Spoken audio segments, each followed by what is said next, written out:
Grim After Dark, starring John and Danny. Oh, you know, when the producer says curtain up, truly it does mean curtain up. Guys, Games Workshop headed to the Windy City with the Chicago Open and showed why it's essential for all Warhammer Tournament Player Packets. Read them. We go over the reveals from the 35th anniversary reveal stream. We check in on our grudge tokens as we take the classic Grim After Dark tonal shift to talk about the Votann nerfs some more. I am a hydrocephalic version of Quentin Tarantino, and even though we are a group of elitist neckbeards, it's still going to be pretty grim after dark. My first co-host today is our classic high hairline Harry, is Danny McDevitt. Yeah, we got buttons pressed. Danny, you look quizzical. Oh, I'm sorry, you caught me thinking there. How are you tonight, John? Dude, it's so good. I'm really happy, by the way, that a random YouTube comment has created a far better intro for this show than I have ever written in years. And we were going to keep on running that there. Danny, this guy didn't make it into last week's show, even though we ran 20 minutes long. What? But I did want to run this by you. Last week? Yeah, I know. Yeah, no, it ran long. You're right. Yeah. I'm just surprised we didn't get to this. That's all. Yeah, that's fair. I did want to run this by you. Thank you. Imagine being the word bearer in this picture, who's just like you've been alive for 10,000 years and you're literally a champion of chaos, and some titanium bald Elysian comes charging at you, screaming his lungs off, holding a primed melta grenade. I have to ask you, Danny, this is a pretty embarrassing way to die if you're a Legionnaire. What is, though, the most embarrassing way to die on the battlefields of the 41st millennium? Oh, hair squig. If you get eaten by a hair squig, that's the worst way to die. I thought you were going like an Arrested Development style, like Tobias Plugs reference, where you just have too many hair squigs and it just leeches the life away from you. I mean, yeah, there could be a draining issue there, where you're over torqued. Over torqued. Let's go for that seventh one. Because 6 is just statistically perfect amount of hair squigs. It is. Danny, that's not all. Because aside from min jokes that don't make sense a year and a half later, tell us who else is joining us today. It's a big one. Oh, do we have a big guest today? Do we have someone that's not Val? Sorry, are we? Oh, it's Val. Okay, cool. Hey, good. Glad to have Val on. Val is a huge guest. Always happy to. BMI is very high. It's a very large guest. Did you say BMI is very high? My BMI is very high. Getting higher by the minute, guys. Every week. Did you know that they make cookies? Do you know that they make cookies that are completely coated in chocolate now? Wow. I thought you were going to say, do you know they made cookies that affect your BMI? And I'm like, yeah, I do. Yeah, been there. But that wouldn't be newsworthy, Danny. Oh, okay. I'm excited that in Canada you finally got fully covered biscuits or cookies. Well, it's like that one Girl Guide cookie nobody likes, except inside of it is a cookie everyone likes. Like you could have Oreos in there. You could have the Nutter Butters. Also discovered, guys, that the buttons I press badly, none of them are working. So I'm gonna have to click around, wearing these dumb glasses, in a panic on the OBS thing. So this is gonna be kind of like FaceTiming with your mom, and the call may just suddenly end, and you won't know why, and it's because I pressed the wrong button. Probably because we got canceled by Frontline. Val, do those glasses help you to see better? What are they a functional aid? What do they do? Well, couch zoom click. Well, Danny, they hide where my eyes are looking. See, because if you could see this, you would understand that I am never. Oh no, put them back on, man. Looking at anything, like actually, I see. Well, glasses yeah, on, hair down, glasses off. Producer, he's got glasses and a ponytail, paint-stained overalls. I wish. Typical Hollywood. Val, stellar work. Our EP is he's got the ponytail. Nick Horton. Nick Horn, Executive producer of the show. You know that because he doesn't do anything. But anyways, about stellar work last week on the thumbnail department. As you were proved through silence, this amazing Grim After Dark thumbnail, if I don't say so myself. The classic, oh blank, you're going to make me grudge, which I thought was the best way to do this whole Votann thing. But professionally speaking, what makes a good thumbnail, Mr. Creative Director? I'm taking notes. Oh yeah, I'm listening.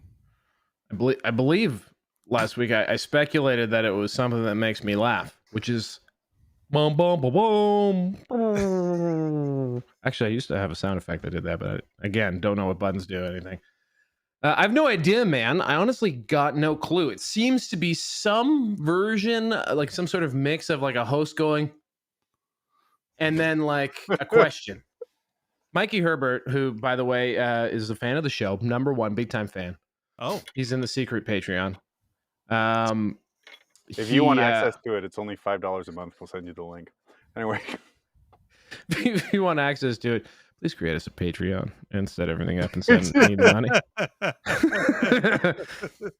You can see I just gave up on the whiteboard. It's just clear at this point. So we've moved away from the whiteboard system. okay. On account of that doesn't mean anything's possible because nothing is shelved. That's right. John, what about all your ideas that were on there? John's ideas are like, you know how you can sort of see what used to be written on the whiteboard? Mm-hmm. Those are the ghosts that haunt me, and those are his ideas. Well, wait, there's not something written in the top of the board there? Oh, that's ye parking lot. So yeah, okay, so that stayed. It's fair. It's a classic Warhammer fantasy tactic. Mm-hmm. You talked about and this, and Danny, you can jump in here about you expect it to be a title in the form of a question. The creator was like, rah, like that. What are some tropes that you really don't like in thumbnails? Like for me, I don't want to see another creator with a mouth open in a thumbnail ever. But what are some tropes you guys hate? Well, that's a thumbnail.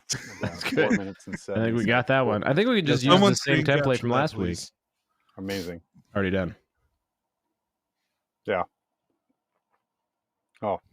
No, there's so Danny many. didn't freeze up. He's not in Alaska anymore. No, I didn't.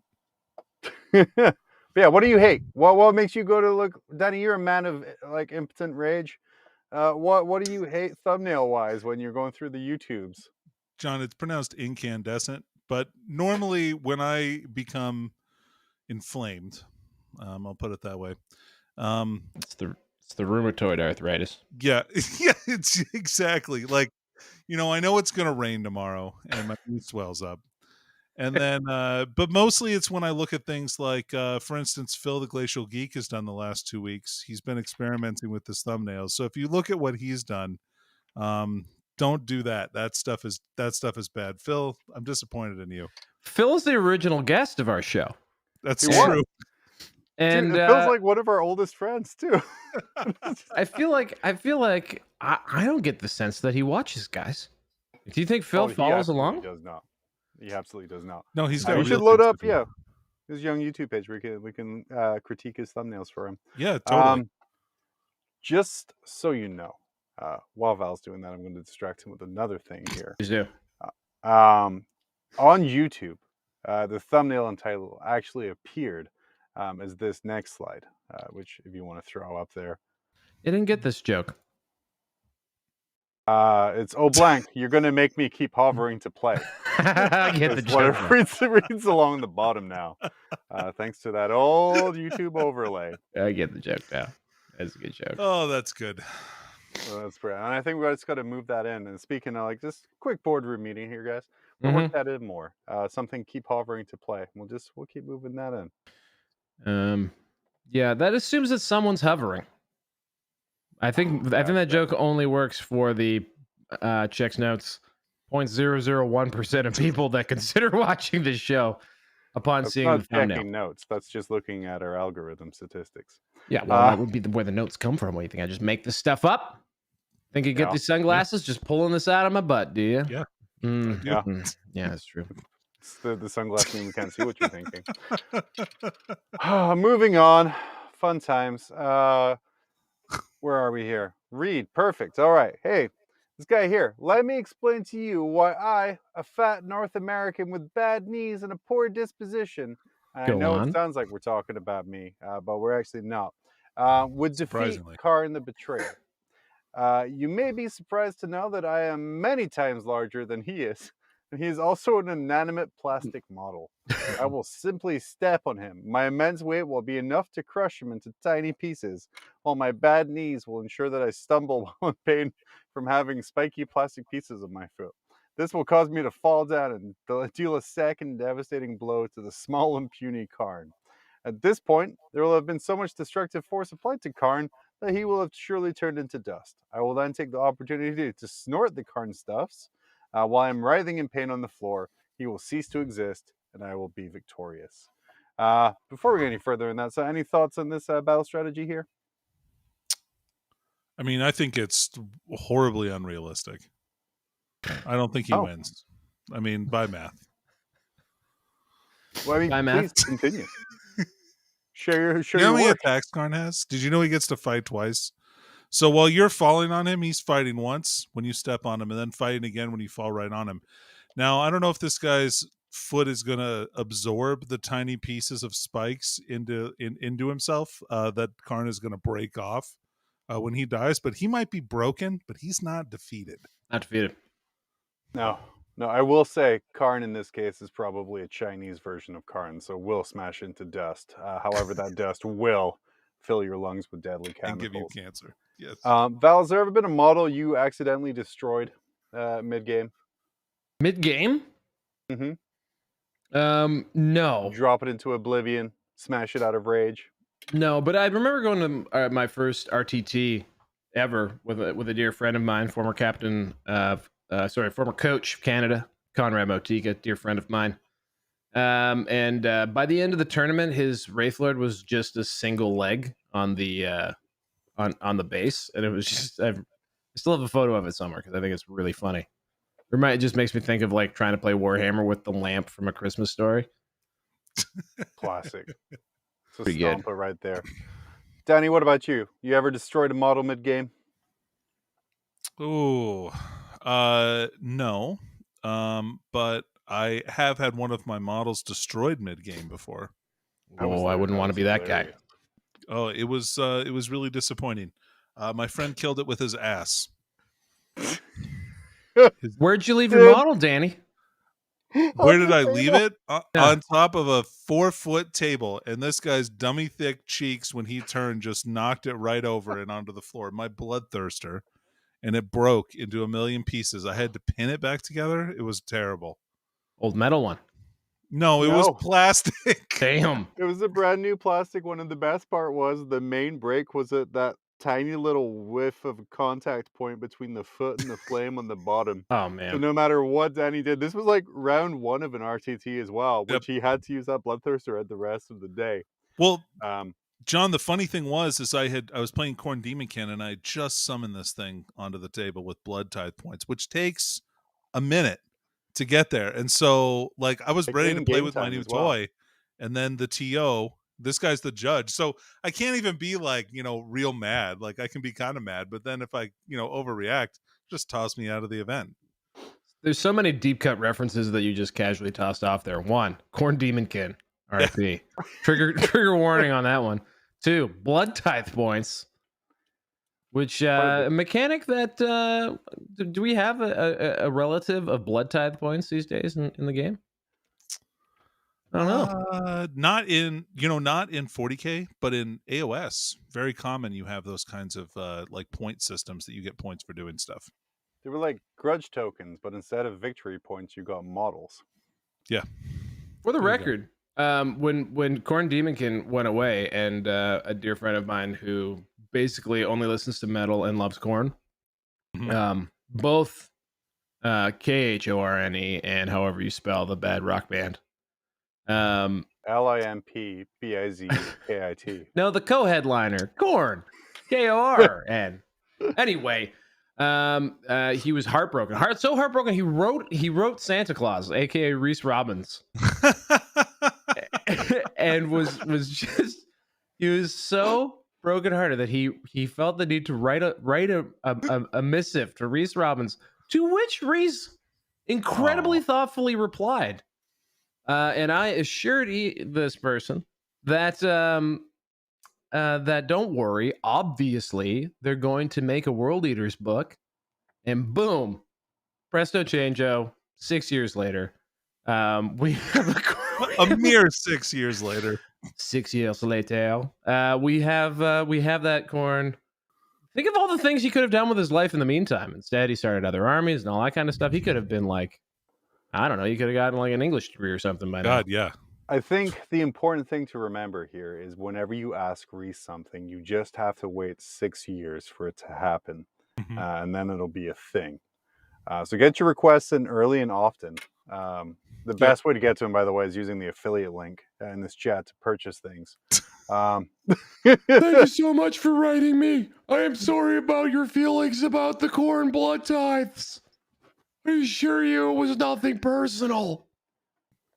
It was absolutely personal. It was his idea to get rid of those. Yeah, I heard he really responds well to his personal Facebook account if you message him on there. So, Man, just we're kidding. really He doesn't pumping. respond to that, guys.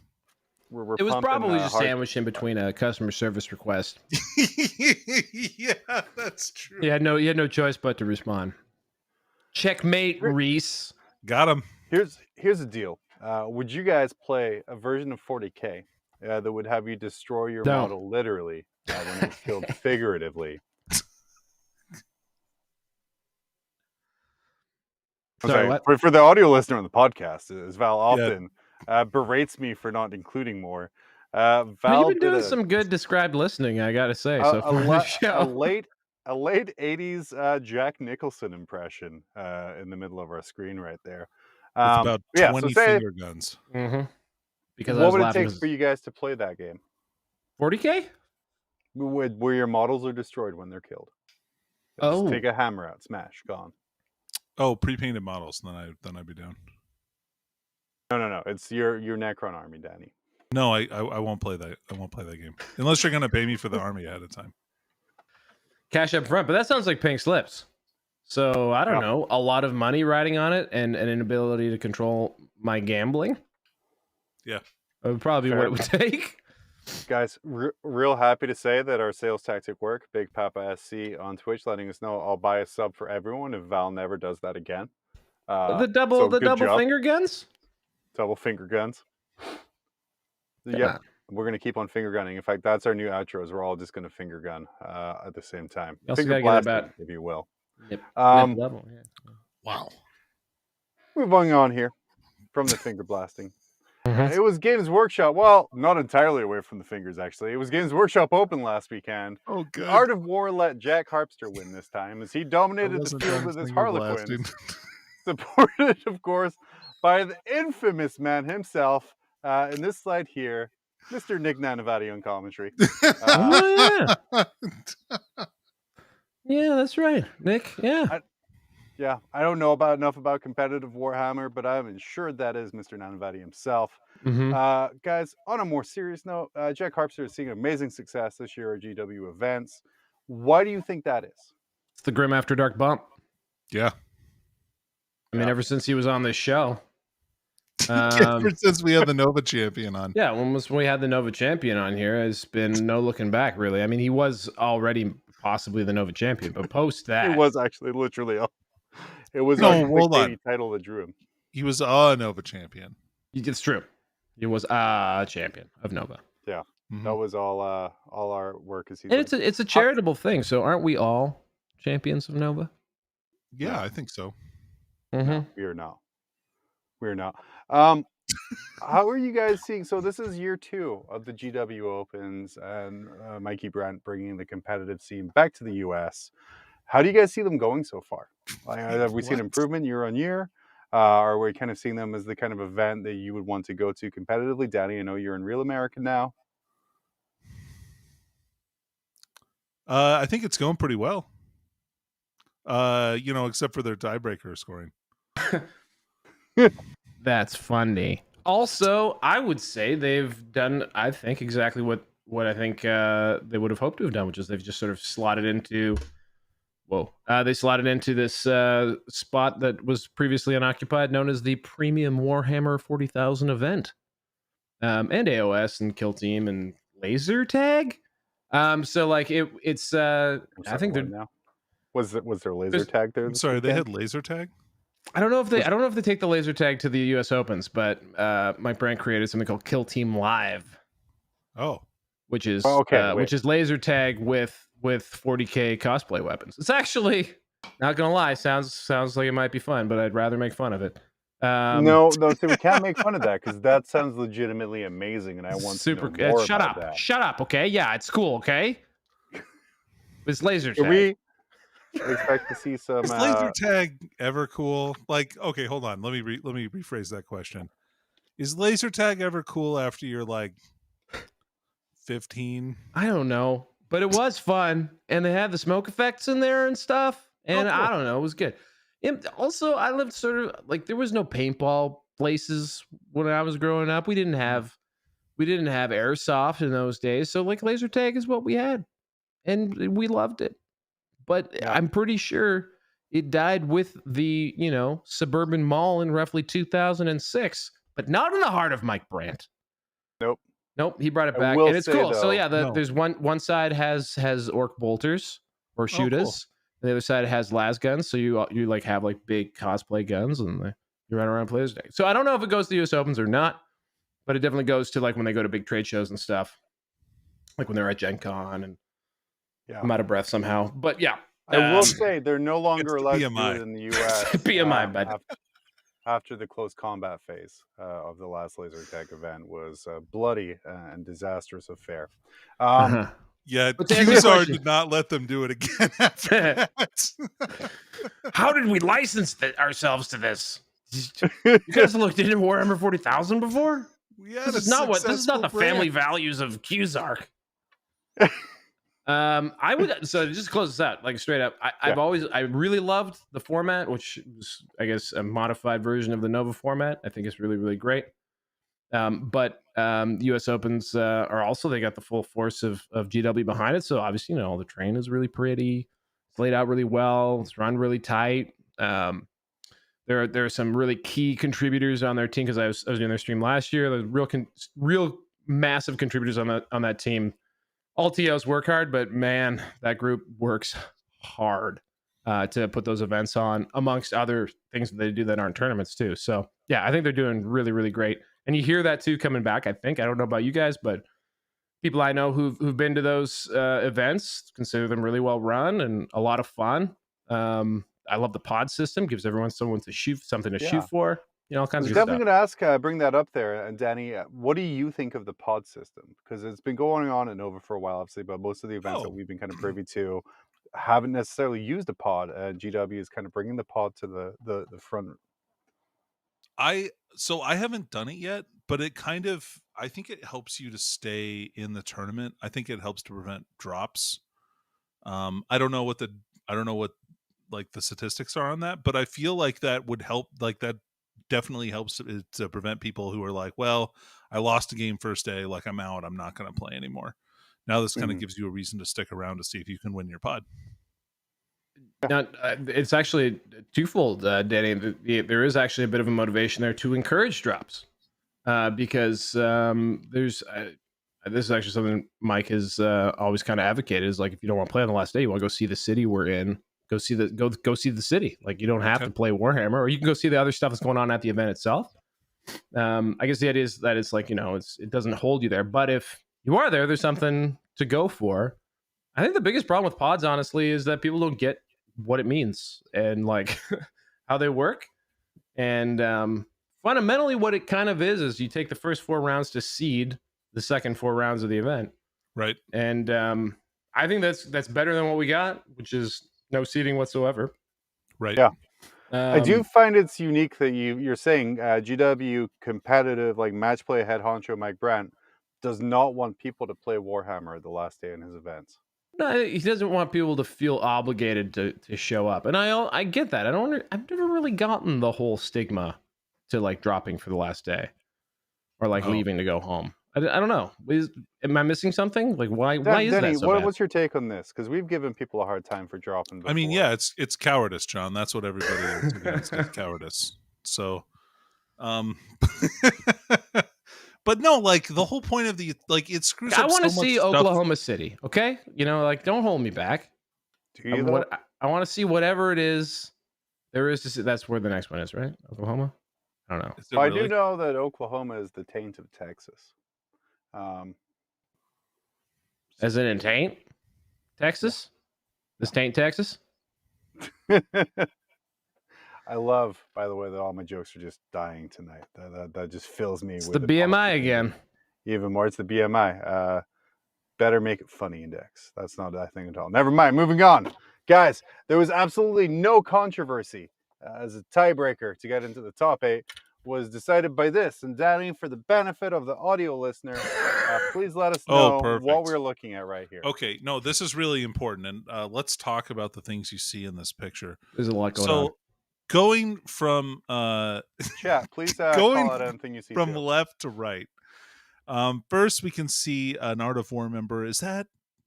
Is that Ganyo? I don't know. Anyway, there's an Art of War guy there on the left. He's observing this. He has a pensive look on his face. And then we kind of scroll over and you can see John Lennon. And John Lennon has both arms, and this is in the background, extended, holding back a veritable tide of other gamers with 2 fingers upheld on one hand, 1 finger upheld on the other. He's not only helping to do crowd control, but also referee, not just referee, but scorekeep this great contest that's happening. In the foreground, you see 2 gentlemen with each with their left hand out held flat, and then their right hand in a position showing what their rock paper scissors call is. Officiating this, then this is really the important part, because rock paper scissors would probably be a little convoluted if we didn't have some kind of a referee making sure there. We have MVB himself, God Emperor Brant, also playing maybe. I think he's keeping the, maybe he's keeping time for the Rochambeau. This isn't Philadelphia rules. It's not 1 pump 1 time. These guys are clearly going on 3. What the rules are here. I don't know if this DC rules. Best out of 5. I think it is best out of 5. Actually, it is best out of 5. Oh my god! Yeah. What? Wait, why 5? Well, you don't want to leave this up to a best in 3 series. This isn't baseball. What's it 6? It's statistically significant. So we wanted to do it before. Sorry, I can't anymore. You're good. So essentially what happened here was to figure out the top cut for the top 8 players at the Chicago Open. There was, by the way, hold on. Yeah. Which one of these guys is Jack Harpster? Isn't this supposed to be Jack Harpster? Oh no, he got. I don't think either of those. Oh no, there he is. He's in the back. He's in the back tipping off. Maybe he had a proxy. Yeah, he had pinched. He's got someone pinch rock paper scissors in for him. A true AOW coach. It's got it. Professional Warhammer player had a backup. He's got a specialist. Comes off the bench. He's got the RBI designated hitter. He's like, calls him up. Here's the thing, though. You guys don't have a rock paper scissors guy? Paper scissors game for me. Yeah, bitch hitter. Thank you. This is it. This is it, guys. This is what we've been trading hard for. I mean, I finally hit rock. And that was it. I do want to bring up, before we go any further, that after this event, we do have this wonderful artwork that was provided for us in our next slide, showing the new Art of War coaching service for rock, paper, scissors. It's good. Got to monetize. I think my favorite thing here is this referee John Lennon, by the way, which I think will just be welcome back. Yeah, Tricky Dick, if you could give me just a PNG of referee John Lennon for me to abuse, I would really like that a lot. He's got a lot of like I'm a little teapot vibes going on in that screen cap. It's pretty good. My God. DVP would love syndrome. He's got to hold back the crowd that were angry at the results of the rock paper scissors. It was like you want to have both the specialist and you want to have training and some mental acuity coming into this kind of a tie-breaking system, because as we all know, the go first win rate in rock paper scissors is 100%. Can't argue. Fair. You can't argue There's with not the there- math. They only had 5 rounds. There's not enough to statistically be a significant amount to prove that. But where, Oh my and God. Val, I'm going to ask you first here because I think I killed Danny a little bit. But where does this rank in competitiveness on a scale from the initial Age of Sigmar rule set to Magic wow. the Gathering? Well, actually, I almost made this night. So I made a post about this on the old Facebook wall. I actually didn't know what this was. I just thought it was really funny that there was like a very big crowd of people watching a rock, paper, scissors game at a Warhammer event. I thought it was funny. This was, I think this was a result for a finals game, though. It was. This was to determine. This was the tiebreaker. This was the official tiebreaker. I was in fact there. In fact, may have been the person to inform someone that, hey, the hosts who seem to know what they're talking about think that John Lennon and Richard Siegler might draw, and the look of terror on their face, I believe, signifying, oh yeah, people can draw. Was not at this event, Val. Not at this event. So they were ready this time. But they went with kill points at that time, which it sucked. I mean, it was a bad way to lose a Warhammer game, but it wasn't rock, paper, scissors, you know?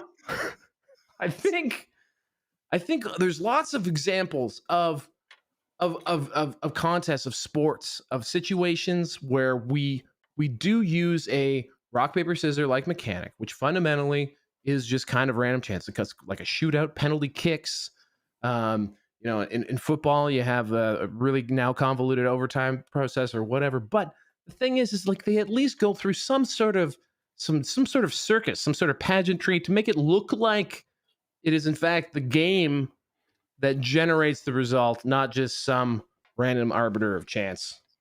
So I think that's why I think this one was a bit funny. That's fair. Fair. Coming in here from chat. Asks, what happens in case of a tie in ITC points at the end of the season? That's Red Rover, actually, is the way. Oh, yeah. Rochambeau. That's a Rochambeau for it, for sure. Now, instead of John, leaning away from this, right? Like we're like, obviously this is silly. Like, let's not do this.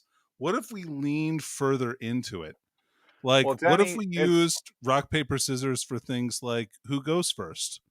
Or decide an attacker defender. This is an official Games Workshop event. Why didn't they just Jervis Johnson this beesh? Why didn't they 4-up it? Retire? Yep. No. Okay. Hey. 4-up it, man. Just like, okay, this is a quote gentleman's game. No one was able to determine a winner in the course of however many rounds a Warhammer game is these days, and you just 4-up it.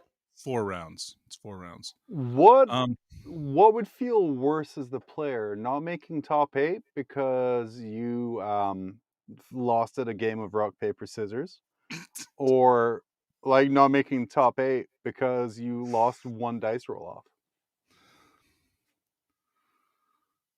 What about like a warlord battle? What if like your warlord and their warlord, whoever they are, just have to start in base to base. You 4-up who goes first, off you go, and then the winner of that combat.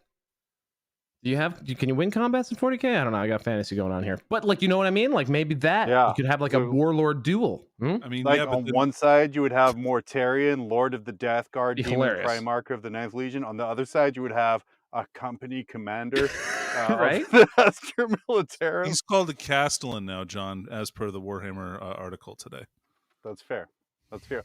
Chat letting us know, how about a real trial by combat? But they're burying the lead here. How about laser tag? That would be the man. What? Yeah, play Kill Team Live. Kill Team Live. Leg wrestling. What did they used to call that, Danny? What's that? I'm kidding. Guys, this was in the event packet, though. So anyone going to this event knew in the tiebreaker situation, rock, paper, scissors was the official outcome. Actually, straight up, Danny did Chad or Danny suggest Kill Team Live? Because that is the synthesis of this whole thing. And this guy. That was John. Okay, Danny, good Put it on job the whiteboard. suggesting the Kill Throw Team it up Live there. thing. Yeah. So John Because said that is laser tag, incredible. and then I added to it by saying Kill Team Live. It was a group effort between the two of us. Okay, well that's the creative relationship that leads to stuff going up on the whiteboard. And I will I come up with something. Danny makes it better. Val sends it there to die. I will definitely not forward the photo I take of the whiteboard where I write that down to Mike Brandt. But I think a Kill Team Live duel to resolve future ties, we've solved it. And I'm not even sure that this is a joke. Yeah. I mean, look, there's some skills you have to practice there, right? Like That does. how best to hold your hand over the sensor receiver so that you can't get hit back is probably the most powerful move that exists. And like in the Tiebreaker. crouch, Yeah, the covering your crouch. tits and crouching. My nipples. That are way too low. does. They call that the goblet. Create a possible scenario where we have a rascal scooter in a laser tag zone. There's no ramps in this laser. Look, It's all one Seems level. safe. John Cook is pretty screwed in this scenario. Like, let's all be real here, okay? Does he still have all his fingers? Could he even do this version of the I don't know, tiebreak? I'm man. not sure. Maybe his toes are he's real agile with those. It Or could if he be. has any of those. Could be. I will say, Yeah. we have right now on screen just some great people, obviously, but Val, creative director of the FLGN. If we just take the N away for a sec and just be a creative director of the FLG and we can lie, what are some games we could play instead of a shadow round at LVO that would be the most fair and quick way of solving who makes top 8? Oh, some games that you could play. You could play Who Can Walk Down the Strip and collect the least amount of prostitute flyers. Oh, I was going to say the most. The most. Okay. All right. The most. The most is actually better because obviously you're gonna get a couple. It'd be hard not to get a few. But yeah, the most is good. What else? I'm gonna say Joel Atkins in chat coming in with Duck Duck Goose, which I would actually pay money to see the top 16 LVO play Duck Duck Goose. Grot's not, of course, is the 40K version of that. What about the first Uber person to be able to competitive. leave the LVO, get an outside food or beverage, and just carry it past security? Ooh. Oh, So the yeah, first I like one to that. get a drink or sandwich back to the player station. The Mission Impossible style type. That's right. Also, it has to be from Starbucks. So very impossible. You're going to wait. Yeah, it's gonna be a Yeah. while. It's gonna Not the be most like efficient Thursday morning. tiebreaker. Amazing. I love it. Guys, What about a keep bake sending off? us- Bake off. Yeah. What about a get baked off? It's legal. It's legal in Ooh, Nevada now. Hey, look. Yeah, that would work in Vegas. You could do like the Oh. old fashioned. Remember when you have to like spin around on a bat? And Oh, then- yeah. Yeah, so I've you done have that there's before. just one more. They add one round. That could be a way to do this. You add one round to the game as like an overtime inning, but you have to spin around in circles on a bat first, and then play really dizzy. Like that Right. adds an element. Yeah, because I I just mean, want- dizziness famously impacts your strategic thinking. Like I know it does for me. So So let's see, like Ah. the Art of War versus Vanguard Tactics Red Rover game. That Danny and you saw know, up Art of there. War is practicing those bat spins at home. Like they're doing that in their garage, or their backyard, probably a lot. It's fair. Bat spin, huh? I That's- don't know if that's what it's called. Is that what it's called? That what the kids are calling it these days? I don't even know what Power I'm implying, Mall guys. Fall. I don't even know what I'm implying. What are you? What? I got no idea what I'm implying. Could be drug use, could be some sort of sexual activity. I'm not sure. It could be Neither of either. which are Sounds true. right. The AOW boys are good. They're good American boys, okay? They let us make fun of them by not watching or was gonna realizing say, what we do. Are they letting us? They letting us make fun of them? It's technically letting us if they have no idea we exist. There was a big old 35-year anniversary preview party on Games Workshop. Should have been 45 45. as well. And Games Workshop guaranteed I will have no money when World Eaters come out with this guy. Wow. Some thoughts on this model. Danny, actually describe it in your best way because I didn't say anything about it. Unstoppable force and a chainsaw horn. It's a GWFAQ for squats. It's Apart from the chainsaw horn. God, my jokes are not landing today. no, they're bad. Good time. It seems to be some sort of jugger. It's a corn guy. It's a corn guy. Mm-hmm. It's the lead Seems singer to of be some Korn metal rhino. on a metal rhino, like, on a juggo, right? Juggernaut. Chain horn. Juggalo. He's got Guys, chain horn. if you don't, by the way, modify this to make it a Triceratops by putting 2 more chain swords pointing at the head. Oh, What yeah, are we totally. even doing here? Danny, Wasting what our else time. are you hoping to see from that World Eater's range? Do we hope to see more mounted berserkers? John, I'm hoping to see some berserkers on Juggernauts, but I kind of doubt that it's going to happen. I do think we'll probably see some demon involvement. Maybe you can take some demon units in this codex. Maybe not, though.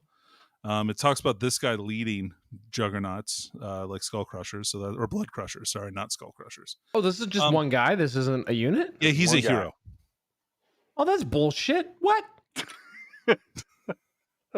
Yeah, it'd be cool if they got some Thunderwolf Cavalry Juggernaut Riders, but I don't know if that's going to happen or not. They're making They're making one guy. Why? Fuck you, that's why. This is dumb. But Terminator. They rock paper scissors to see if they would do more than one. Turned out no. Nope, they just like one. Sometimes less is more, Val. It's true. This model would sell a lot of models. You probably will. If you could have more than one, but instead it's like the Squig Hog Rider guy, I guess is what they're going for. I would love to have a unit of mounted berserkers and then a unit of just juggernauts by themselves with nothing on them. Oh, that'd be cool. Actually, I could get down with that. I would love to. Yeah, we got chat coming in here saying that the quote was "lead his friends into battle," and I mean, if I had a juggernaut that I was rolling out on, I'd have buddies. Let me just pull up. This is the wrong quote. Just don't all have rides. Let me just pull out my pre-release copy of the Codex, and we could just get down to this is Codex Chaos Demons. It's a wonderful book. Definitely buy it from Frontline Gaming. But it does say in there that in Khorne armies, you have a percentage of that army you can take as Khorne demons. Yep, so 25% in power level. Yeah. John. So I believe that's kind of what they'd be referring to in that one, because it's built into that book already. But hopefully not so much. What if he's a Khorne locust? I'd be really happy with that. Oh man, God, this desk is pretty low to the ground this week. You can't be saying stuff. Yeah, like you'll that be fine.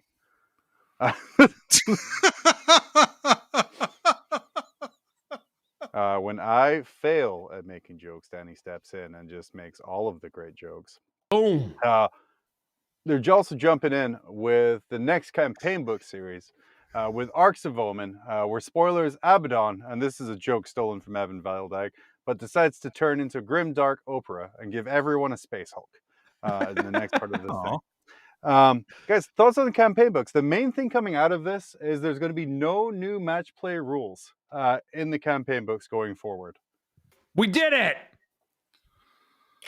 Did we? Right? I mean, aside from the blowing of the lead and like just mercilessly wrecking the U.S. Open for rock paper scissors, because it's funny, guys. It is funny. I will stand by this to their faces. It's funny.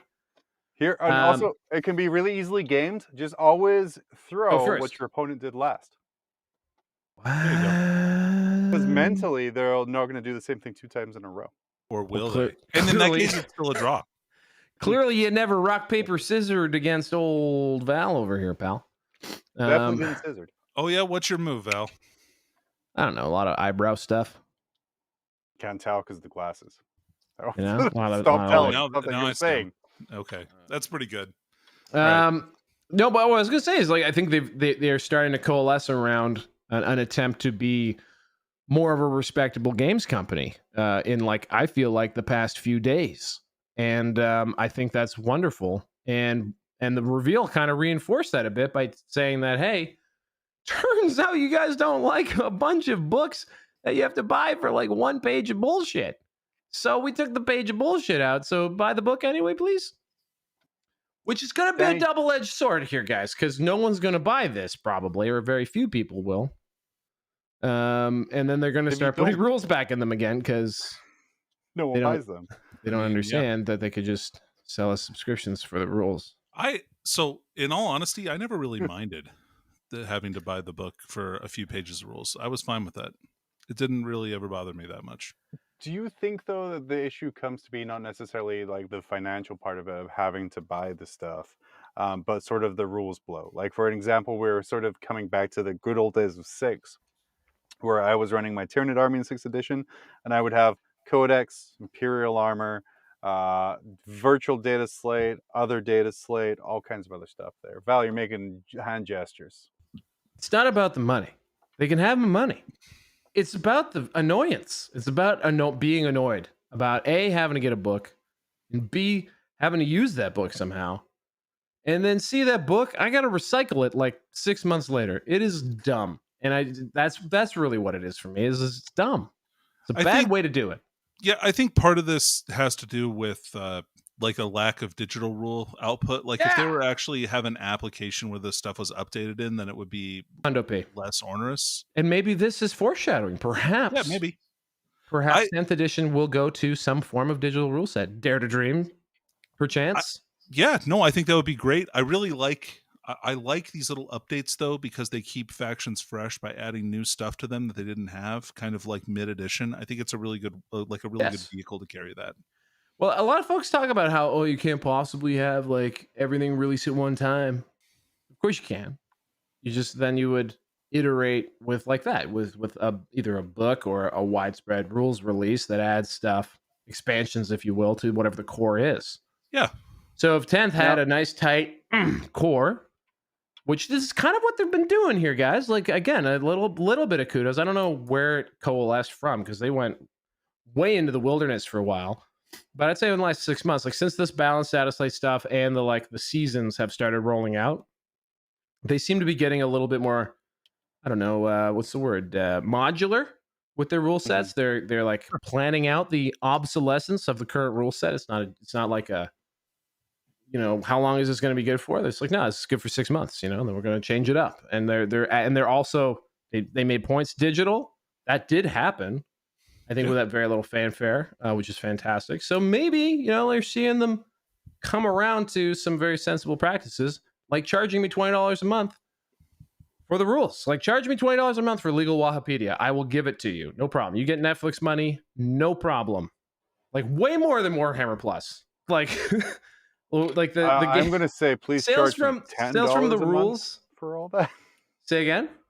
It's like, please only charge me $10 a month for all that. $20. A little rich for this guy's blood. A little rich, but I would suggest that like the value, like the amount of money they would make off of a good rule subscription, even if it was just whatever they're charging for Warhammer Plus, I suspect would be pretty good. And if they set the price point at an appropriate point, maybe $20 is too high. Also, I'm speaking Canadian here, so that's like $15.40 or whatever. So like, there's got to be a very workable business model here, like the iTunes model of rules distribution that would solve so many problems for I don't know what we think of as problems, unless you're Danny, because he's cool with everything. Danny, do you think though this is more of sort of a side grade, because the same kind of weekend they announced that there wasn't going to be new match play rules in these books, we also get the announcement that there's going to be a Destroyer Cult Army of Renown and White Dwarf. So are we seeing the rules kind of being pulled out of the big $50 books, but being put into the $8 magazine instead? Yeah, everybody loves to get their rules on a limited time release that once it's printed, they won't make any more of. So it goes into the vault, Danny. That is slander. 6 months later, you do get it in the vault with your Warhammer Plus subscription. You're right. 6 months which really later. Works well with these 6 month seasons. Hopefully your store ordered enough, or you have a subscription to this. Daddy, do you think this is going to be the end of campaign books as we kind of currently know them there? Because again, Val was saying, you're a special case where you do like buying all of these books, but there are some people who don't. I mean, yeah, I think campaign books are going to stay. I don't know to what degree. I think you'll probably see either. All right, so this is going to go one of two ways. Either Val is prescient, and knows exactly what's going to happen, which is a fair take. I think it's probably pretty reasonable. They are telegraphing, or they're just going to stop making campaign books if this doesn't sell. They'll release novels instead with this information. this is what I hope they do. I hope they do go digital, largely, but they don't abandon print. And I think what they need to do is they need to do what they're really good at with print. They're like one of the last really like quite successful, I'd say, like paper publishers that hasn't been swallowed up by one of the conglomerates That's fair. out there. And the way they do that is they make real token items, right? So like all their limited editions, the textures they have, the little stupid ribbon that comes in the middle, the types of finishes on the paper. They're very good at making physical objects. Like books have qualities that obviously a digital rule set wouldn't.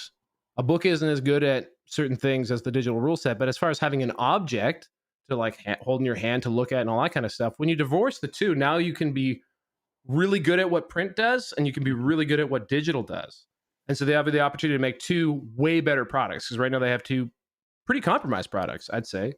Like their books fall apart. Like the codexes are, they're hardcover, sure, that's nice, but like you can see that they have the ability and the design capability to make really beautiful things, like lots of like beautiful artwork, lots of cool stories. They can really lean into the stuff. Like I'd buy a book of just pictures of every orc model in their studio. You know what I mean? Like, yeah, the codex or the campaign book could just become the like repository, that object for everything to do with X, and I will just really go nuts with that. I did buy every single Horus Heresy Black book well after I stopped buying the game or playing the game for those exact reasons. But there are some benefits, Danny, as we're seeing a return of Zone Mortalis, rechristened here as boarding actions, where I'm just going to say things as Val wanders away as I ask for a slide to come up. But Danny, thoughts on boarding actions and the return of Zone Mortalis? Oh, that'll be cool. I'm really interested to see those rules. I love the idea of this. And this is like almost further than Zone Mortalis. When you're looking at like, they say it's bigger than Kill Team because it's actual armies, fighting in these confined quarters. You'd be super cool. Falls back with a treat. Yeah. There's a little show and tell here. So like we've got it's not a red book, but it's a Temurkan, which is a Warhammer Fantasy Forge World book. Beautiful. I'm shocked. Lovely layout. Not really many model photos in here.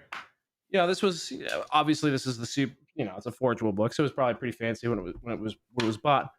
And then here's the most recent limited edition or codex. Nice cover here, but the pages are just falling out of it. I mean, I don't know why the pages just fall out of it. I think it's as if somebody cut all these pages out.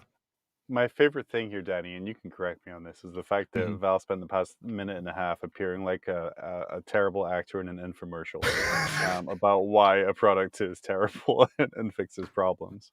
I feel like he's trying to elicit some kind of a Seinfeld comedy response here, like the pages, they're faller outer, or something stupid. Like, yeah, the pages, Jerry. I don't know. I've never watched Seinfeld. Exactly. Look whose jokes don't land now, John. Boo! Look at me, my jokes don't land. Well, that's not just you, buddy. It's all. I've infected this entire show with my terribleness. A Geller box infection. That's right. We lowered the Geller comedy field. Will we see, Danny, do you think, reworked other things in future campaign books, like Death from the Skies, City Fight, kind of other things like that? Yeah, I think all that stuff has a future. They'll just continue to reprint this stuff at the end of editions, I feel like, to give people some extra spice to like get them over the finish line for the next edition. I will say, didn't Death from the Skies come right at the end of the edition? And City Fight came right at the end? It was really stupid. What, in 7th? Death from the Skies wasn't quite. There was a paperback version that came out beforehand that I spent $45 on. I read and was like, this is really dumb. And then I never used it.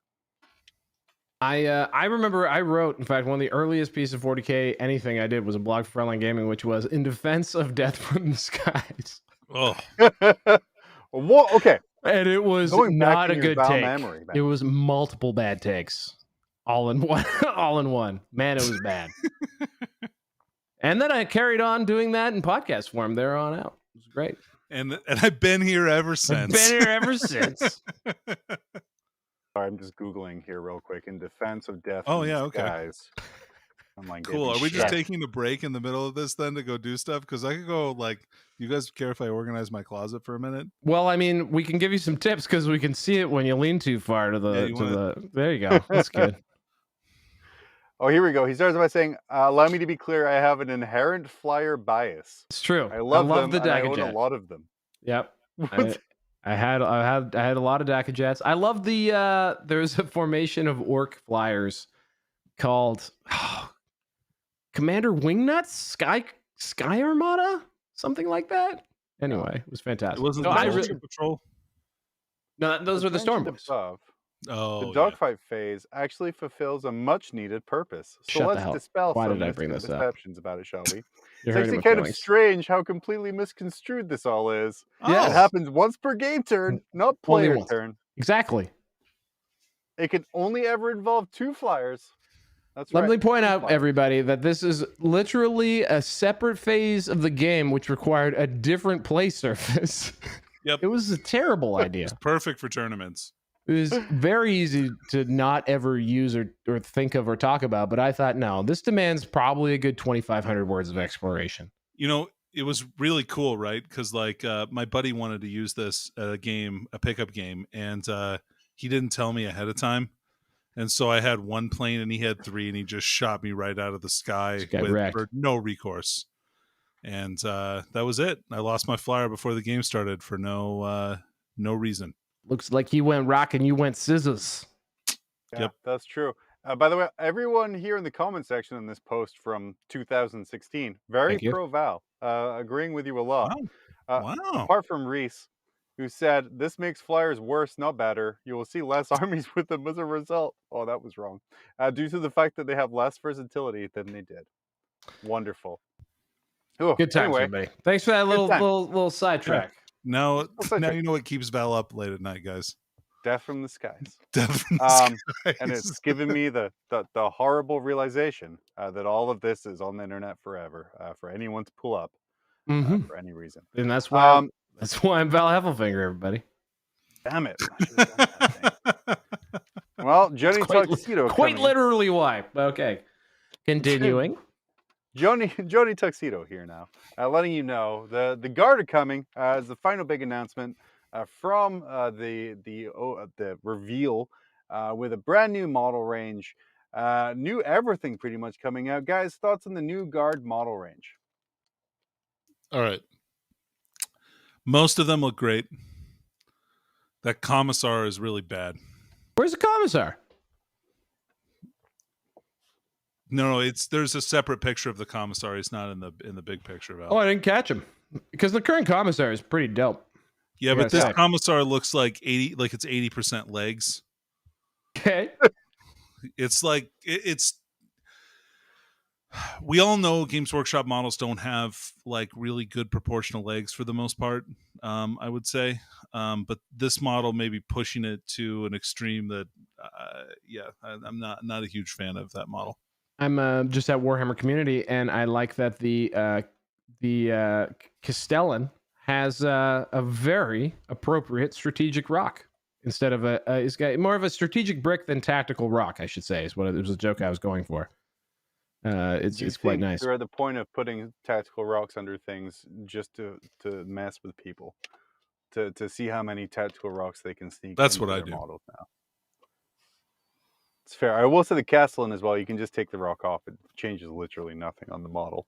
Guys, I'm going to ask, why knee pads on all of the guardsmen now? Do I have to really answer that question? There's some low-hanging Yes. fruit there. John? Yeah. Because the field of battle is littered with obstacles that could really damage your knees. And you can't really move if you hurt your knee. I don't know if you've ever tried to run after getting hit in the knee. It hurts really. It's terrible. It's for, obviously, the future expansions to the Imperial Guard rollerblading detachment.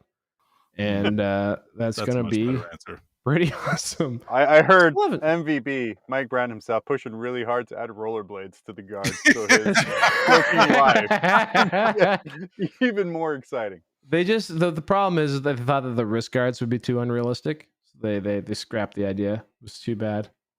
I gotta say, I actually haven't looked at the more detailed thing. First of all, I'm really Maybe I'm going to step on a landmine here, and I have no idea why it would count as one. But I really like the fact that there's some diversity in the painting schemes here, and also in the sculpts.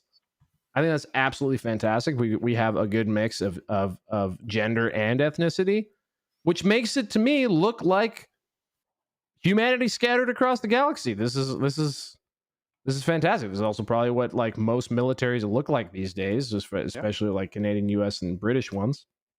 Then to add yeah. into this here, Val, because you brought up the scattered kind of differing looks here, they did mention also that there's going to be no more kind of regimental bonuses as we know them now, with the player being able to mix and match Cadians and with Catachans and with Valhallans and like different things like that. Much kind of Danny like the second edition Guard Codex more than anything else. What are your thoughts about kind of going to this disparate structure? I think that's going to be well. So I guess I'm confused on what the traits mean, right? Like, I understand that they're going to be splitting up regiments, but are they all going to have the same like regimental doctrines? No. So they'll all have the same like you pick 2 of the army rules that applies to everyone. But then the different squads, so like Cadian special rule is they don't get heavy weapons teams in their troop squads or their basic squads, but they can take another special weapon. So they're all going to have like just sort of different things, it looks like, to kind of get them going. Oh, I don't know. That's a lot to kind of speculate on. I feel like there's so much there. I'd be really surprised if Cadians couldn't have heavy weapons in with their squads because it says in Warhammer Community that they can. But because I think it says like no matter if they're in their own heavy weapon squads or if they're loaded out with or whether on their own or as part of an infantry squad, heavy weapon teams, blah blah blah blah blah. Anyway, we'll have to see, right? Like yeah, do Cadians get bonuses for like standing still, like that kind of stuff, or like is it just going to be inherently like their squad is just set up differently? I don't know. That'll be really interesting to see how that kind of all plays out. And we'll find it will be interesting just to see like the rules take on Guard, because they are really tricky, because the second you start making them something that can survive in the grimdark future battlefield, suddenly they're not just dudes with las guns, and dudettes. Like it becomes they become these super soldiers, like in 8th edition, like the Catachan, wave of beat fisty dudes that were like way better than all Space Marines and all that kind of stuff. It was immersion breaking. So it's interesting. How do you get this army to play like, like a very big combined arms type military machine? It will be interesting to see without turning them into a really static gun line or something like that. Yeah. And here's what I kind of saw here, Danny, is when it said a squad of Cadian shock troops packs in more special weapons than a standard infantry squad, leaving the heavy weapons team behind for greater mobility. Oh, so maybe like led me to believe your squad makeup is different. Yeah. So maybe like when they say that you can add the heavy weapons to an infantry squad, right? Like maybe that means that the infantry squad is still like there. It's not just Cadian or Krieg or whatever else. There's still like a generic one, so you could potentially make your own regiment still, which that'd be cool. Yeah. I guess they did also say, just to kind of round this out here, that they couldn't show the spoilerific Codex cover off yet. The Codex cover did leak in potato quality on the internet today. Did you both get a chance to see it at all? Is that real? Did it? It is real. It's the back of the Cadian box, and it's very blurry. But what do you think it is that's so spoilerific that they can't show it? Tanks, probably. Horses. Oh, Wolf Riders. Yeah. Yeah. Well, one of those is right. That's which one? We're gonna move on. Stupid protect all my friends have NDAs. Not me. Not old Val. No. I got nothing to protect. And I'm the one out here hanging my real opinions out on the line. I didn't see you guys shilling for death from the skies. Okay, that was me. Look, out there. Hey, right away. I want to stop you because I've shilled for plenty of Games Workshop products for like the last 5 or 6 years. So I take personal offense to you trying to represent something that you have outshilled me, sir, because it has not happened. It's a shill off, everybody. By the way, this commissar The biggest objection I have to it is actually these very long officer coats. Those guys are not in a hurry to get anywhere. No. Well, no, because he's because going Well, to shoot he people who might run be. away beside him. He doesn't have to be in a hurry. Vala's legs are like 4 feet long. You can just step like 8 feet in one bound. well, Slender man. the reason his legs are 8 feet long is because he's like wearing his belt like above his like at his natural waist rather than on his hips, like any person with a high BMI might. So you know, just call back there. Anyway, Well, moving along. I would wear Yeah. it below, and kind of have a low belt, I would say. Yeah, like Creed, used to. You Yeah, used to have to yeah. like accommodate the Creed girth. gut, right? Yeah, absolutely. The important thing is we're not shills. We just, we do the best we can. By the way, be sure there's still tickets available for the SoCal Open Sure are. 2022. Get We're in there, down guys. November or October. Go there, prove yourself to be the best in the West with Frontline Gaming's premier October-based 40K event. What an amazing show. Guys, we're going to be back next Monday. Probably Val again, to be honest with you. It's kind of a fun time to go over Let's get something. Mikey. Let's get Mikey. Mikey, Yeah, if Mikey you're Herbert. listening, Yeah, are you get him on the available phone. next Monday, Mikey? You could step into this box right here. Yep. If you wanted, it's yours, buddy. Get on You it. do have to go to Val's house to film, though. It's the only downside.